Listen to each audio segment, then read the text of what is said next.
Joe Theismann joining the show. Joe T, what's up, man? Hey, nothing, JP. Just looking for somebody to sit down and talk to. Dude, you know me. I am here. Look, and you can say hi to all the people on the YouTube stream. Hello, everybody. How you doing? I think there's a pretty big ring on that hand. I got that one on. There you go. And I got that one on. There you go. This was not as much fun as this one was. I think they're both cool, though. They're definitely both cool. Yeah. Army Navy, man. Tell everybody the story what you did this morning. What we did this morning out at the National Mall is Robert Griffin, who will be joining us soon here. Then I'll turn the mic over to him. No, man, we got enough mics. Eloquent job. We presented a seaman and also an Army individual, Army spec sergeant. Okay. Yeah. We presented them with cars. USAA has sponsored. It's actually been a sponsor for this Army Navy game for over 100 years. This is the 125th. It's crazy event time they've played, and only 2 have been here. This is the second one in DC. So it's really neat. It's the seat of command, and it's just spectacular. But we gave them cars this morning. That's so cool. And the young man, Matthew Walker, who was the seaman, he gets in the car, and we unveil it, and he gets in the car, and it's like, oh, my God, I can't believe this. So he takes the keys, and he's sort of trying to figure out where you stick it in the ignition. And I said, Matthew, I said, you see that little button right there? Just push the little button. He goes, man, this is so cool. That's funny. And it was so heartwarming. Sure. That someone who they need a ride, needs transportation. And it was, to me, it was, like I say, USAA just was unbelievable in what they do and the things they are able to provide for our servicemen. Absolutely. And women. And you said here we are at the Military Women's Memorial, which is like, it's pretty cool. Oh, it's so many things in this city I haven't seen, and this was one of them. Me too, actually. I've been to Arlington, obviously. I've been to Arlington National Cemetery, but it's such a eye opener. Like, I park my car and I'm walking over, and the sign is JFK's Eternal Flame, Tomb of the Unknown Soldier. It's so eye opening, and it hits you pretty hard walking around here. It reminds you of what's actually important. Well, before Robert comes over, I'm just going to step, because I've got to go where he was. Okay. But the thing that's so wonderful is the opportunity for us to be able to celebrate the men and women of the service. That's what this whole thing's all about. And I hope it's America's game. And here comes Robert. Here comes Robert. RG3 joining the program now. Free. What's up, JP? How you doing, brother? Now, here's something for you. I was thinking about this. You guys are just giving cars away. We go, just more cars. What can I tell you? So what people don't realize, we see so many players, and I believe this is true, but we see so many players in the National Football League with different designations on their jersey, like Steve Smith Sr. And sure. I believe, correct me if I'm wrong, but I believe Robert was the first to wear a jersey where with the 3 on it was Griffin 3. I believe he was the Is that first. right? He was the first with the Roman numerals. I was thinking about it because we were going to do this thing together. Yeah. And both of us are just like, it's such an honor to be able to do what we're able to do for the Army Navy game. Sure. And it truly is America's game. One thing I didn't get a chance to say this morning was there's a lot of college football games on weekends, but this game should always belong to the Army and the Navy. I would never want to see what's another, cool? There are other, but when it comes to, CBS, major games, this is the one. CBS is committed to that. And that's why they moved it back a week from conference championships and everything. And so they kind of get it. It's special. Robert, what about this game for you? You're a military son and lived on bases and all sorts of stuff. What's it mean to get to be this level of involved in the Army Navy game? Yeah, this game means everything to me. Military brat, mom and dad, 34 years combined in the Army. That's crazy. Your point about the Roman numeral, see what had happened is the NFL wanted to make a bunch of money.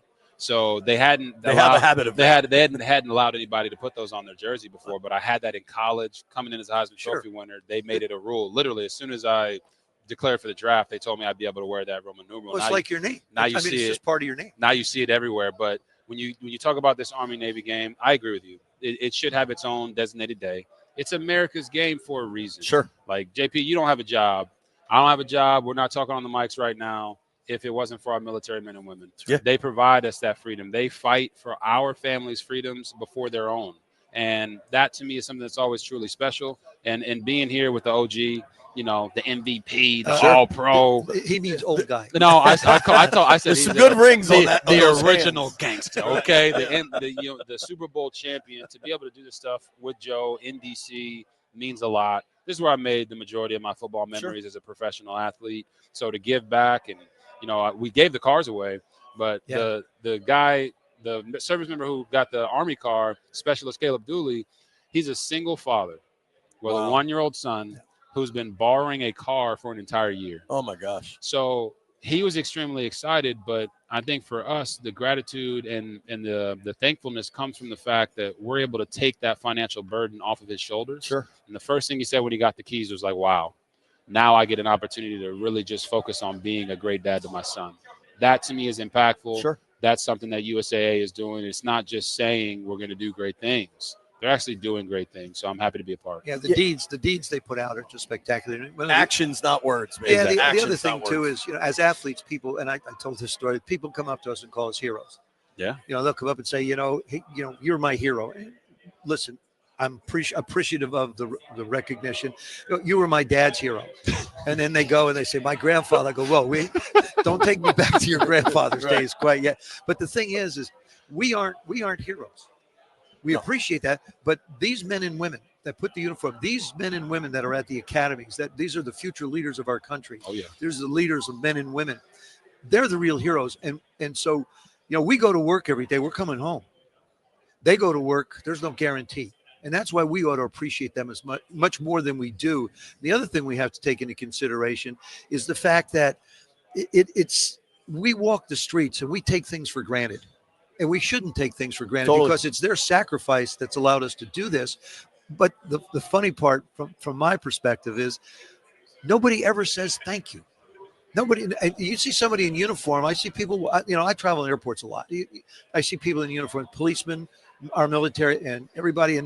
And they just walk by.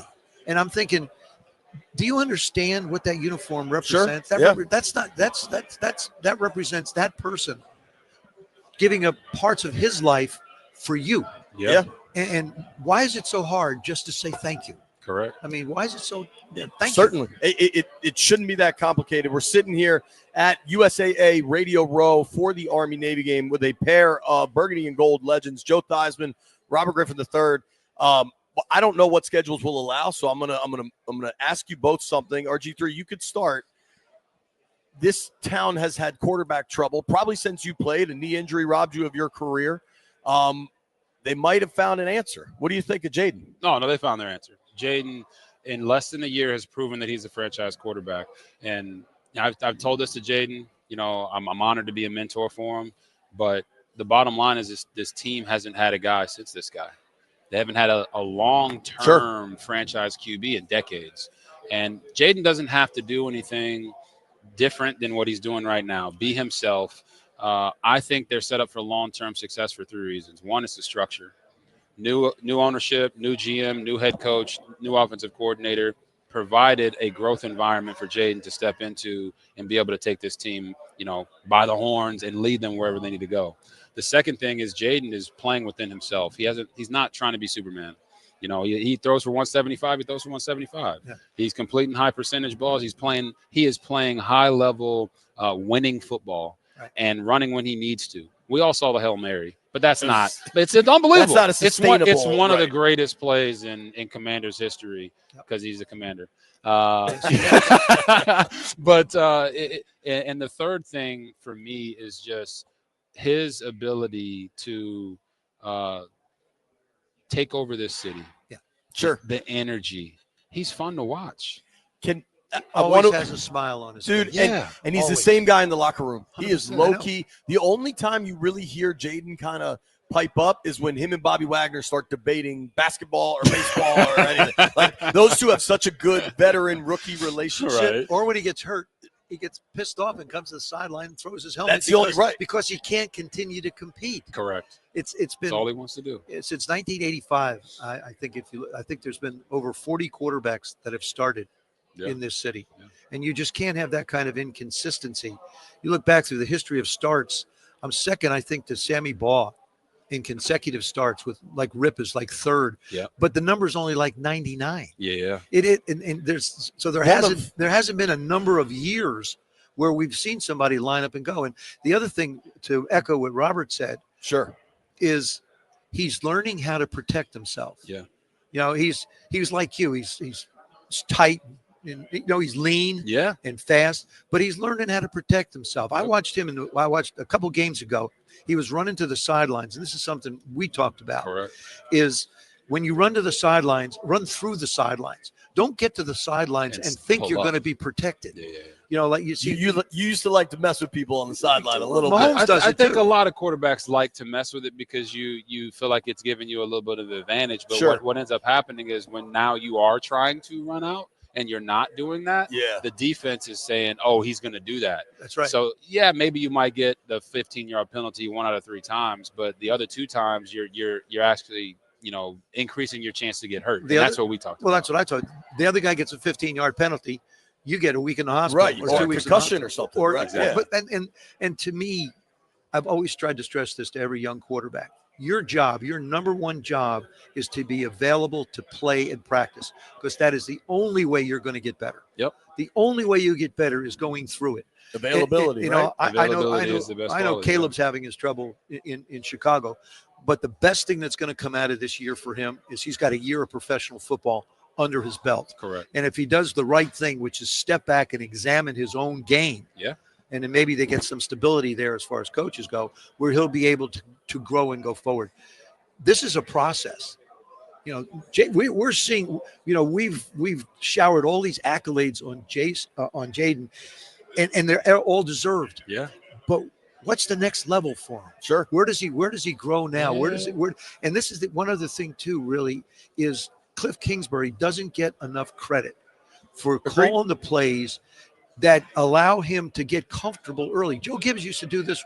We started, I can't tell you how many games with hitches. Yeah. Little 5-yard Just hitch. get a completion. Get the ball out of your hand. Yeah. Give the line a chance to work a little lather up, let them fire out, hit somebody. And then we start to get into what the game plan is all about. Correct. But to be healthy is very, very important. And he's doing a great job protecting himself. Yeah, and JP, that's the one thing that I tried to stress with everybody about Chicago. It's the structure, man. The one player does not make a team. I did not make the team in 2012. It wasn't about me. It was about Alfred Morris. Sure. It was about Trent Williams. It was about Pierre Garçon, Josh Morgan, Brandon Banks. It was about our defense being opportunistic in that year, late down the stretch and getting when turnovers. you guys got hot. When we got hot, the defense was getting the team to turn the ball over.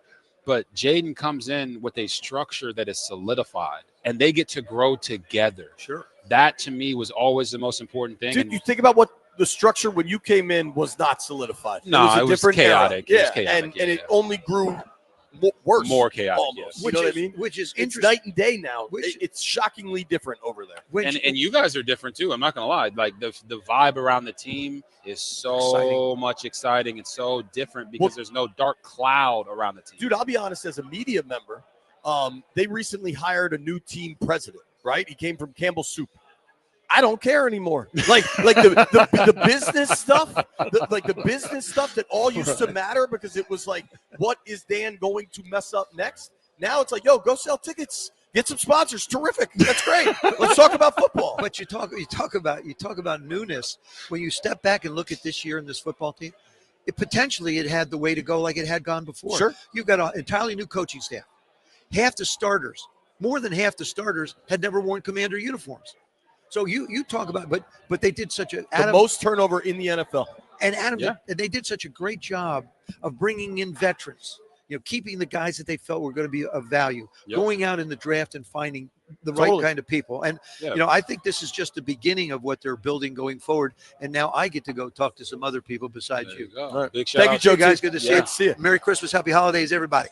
Thank you, Joe T. Yeah, big shout out to Adam Peters for putting the team together. Absolutely. Austin Eckler, Zach Ertz, bringing in Bobby Wagner. I have no idea what your time is, and I understand when you need to go. Okay, I wanted to ask you this because I think this is pretty fascinating. My producer here, Jeff Walker, was graduating high school, I think, in 2012. Right? Okay. The most exciting season of his lifetime. They're going to New Orleans this weekend. Yep. Eventually, when the 30 for 30 gets made about RG3, I'll never forget that stadium bumping. RG3. What was it like when you went to New Orleans for that opener? Oh, man. See, a lot of people don't know that I'm from New Orleans. Yeah, I remember that. I do claim New Orleans. I claim Copper Cove, Texas as well. But my family, my mom and dad were both born and raised in New Orleans, Louisiana. So when I was drafted by Washington and they told me, hey, your first game of your NFL career is going to be in New Orleans, Louisiana, that to me meant the world because I got to play in front of 50 to 100 family members in the stands, play in my parents' hometown. And we went against the vaunted New Orleans Saints, who were coming off of Bounty Gate. Right. And like you heard the stadium, you heard the Superdome. It was bumping in there, deafening. Never heard a lot of stadium. Pierre for that slant for the touchdown, and it was a great catch by Pierre because it wasn't the most accurate throw. But he had to jump up across the middle, so the trust that he had to go up and make that play. And, of course, we know Griffining happened after that. Man. And it was, to me, that was like the start of something that you wanted it to be a 15, 20-year run. That's not what happened. But you don't have to look back on that now and be like, man, dang. It's like now you sit here and you have a situation with Jaden Daniels where everybody gets a do-over. The organization gets a do-over. Yep. The fan base gets a do-over. The media gets a do-over. And let's take care of this young man because he has already shown us that he can be that guy. Now, them going to New Orleans this week, total different situation. Yeah. That Saints team really doesn't have much to play for. So as the Commanders, what you have to do is you have to go out there and make sure you do your job. Yep. Get the job done. Don't take them lightly. Still a very talented team, and they want to play spoiler. They got Jake Haener starting at quarterback. Right. Jaden Daniels, go out there, lead your team to victory, and lead this Commanders team and this fan base into the playoffs. I would do this for hours, but the PR guy's going to kill me. So always good to see you, man. Hit me up anytime, man. I'll come on and do it. Thank you very much. We'll do it. I appreciate it. That's Robert Griffin III.